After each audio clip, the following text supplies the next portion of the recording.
तो अभी हम ट्रांसपोर्ट ऑफ CO2 के बारे में देखेंगे। तो CO2 when combine with HB that is haemoglobin it form carbamino haemoglobin, और ये कार्बामिनो हीमोग्लोबिन के फॉर्म में CO2 का ट्रांसपोर्ट होता है।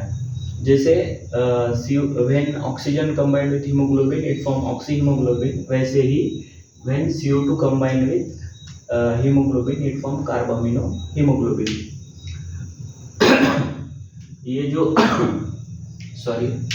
जो बाइंडिंग होता है CO2 का और हीमोग्लोबिन का, ये पार्शियल प्रेशर ऑफ CO2 पे डिपेंड करता है। Binding is depend upon partial pressure of CO2 of what, CO2 and haemoglobin. CO2 और हीमोग्लोबिन का जो बाइंडिंग होता है वो पार्शियल प्रेशर ऑफ CO2 पे डिपेंड रहता है।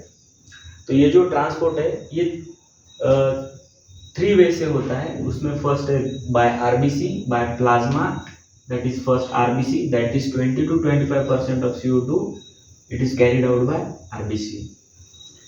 7% of CO2 it is carried out by plasma in dissolved state, and 70% of CO2 it is carried out by in the form of bicarbonate।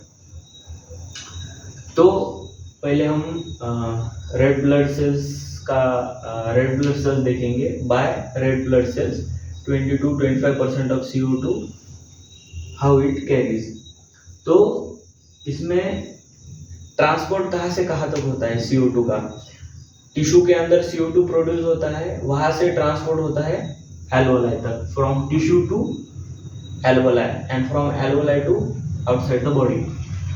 तो at tissue level catabolism की वजह से क्या होता है, पार्शियल प्रेशर ऑफ CO2 बढ़ जाता है and partial pressure of O2 कम होता है। तो CO2 क्या करता है, हीमोग्लोबिन से बाइंड कर जाता है, क्योंकि पार्शियल प्रेशर ऑफ CO2 ज्यादा है तो वो हीमोग्लोबिन से बाइंड कर जाता है और वो क्या फॉर्म करता है, कार्बामिनो हीमोग्लोबिन।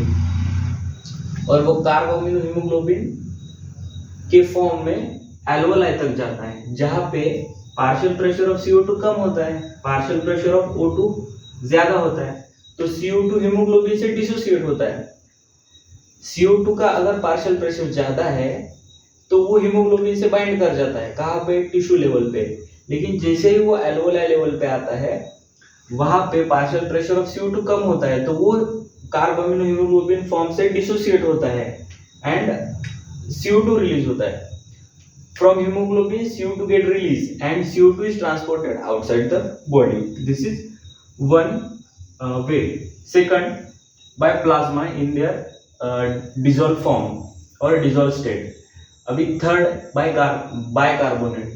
तो ये कार्बोनिक अनहाइड्रेज और some of the enzymes are present in RBC and plasma, और ये जो प्लाज्मा में थोड़ा माइन्यूट फॉर्म में प्रेजेंट होते हैं। तो ये क्या करते हैं, ये कार्बोनिक अनहाइड्रेज हेल्प करता है to form bicarbonate. In the form of bicarbonate there is transport of CO2। तो CO2 plus H2O कार्बनिक anhydrase form H2CO3, carbonic anhydrase HCO3 minus plus H plus. तो टिश्यू लेवल पे क्या होता है, अभी मैंने बताया था, due to catabolism partial pressure of CO2 बढ़ जाता है। तो CO2 डिफ्यूज होता है RBC एंड प्लाज्मा में। CO2 कहाँ डिफ्यूज होता है, RBC एंड प्लाज्मा में। तो CO2 का पार्शियल प्रेशर ज्यादा है, CO2 डिफ्यूज हो गया RBC एंड प्लाज्मा एंड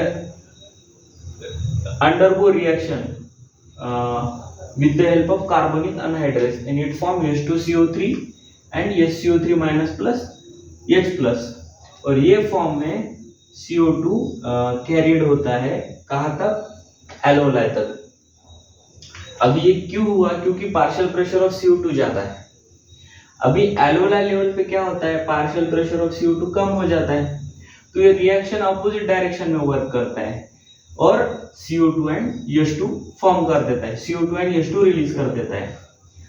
और वो CO2 कौन से फॉर्म में ट्रैप्ड होता है, तो वो बाइकार्बोनेट के फॉर्म में ट्रैप्ड होता है।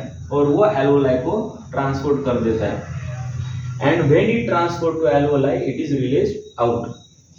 This is only a simple mechanism how CO2 is transported by bicarbonate. अब एक लास्ट है, 100 ml of deoxygenated blood delivers 4 ml of CO2 to alveoli. जो 100 ml deoxygenated blood होता है वो 4 ml of CO2 ट्रांसपोर्ट करता है एल्वोलाई को. Thank you.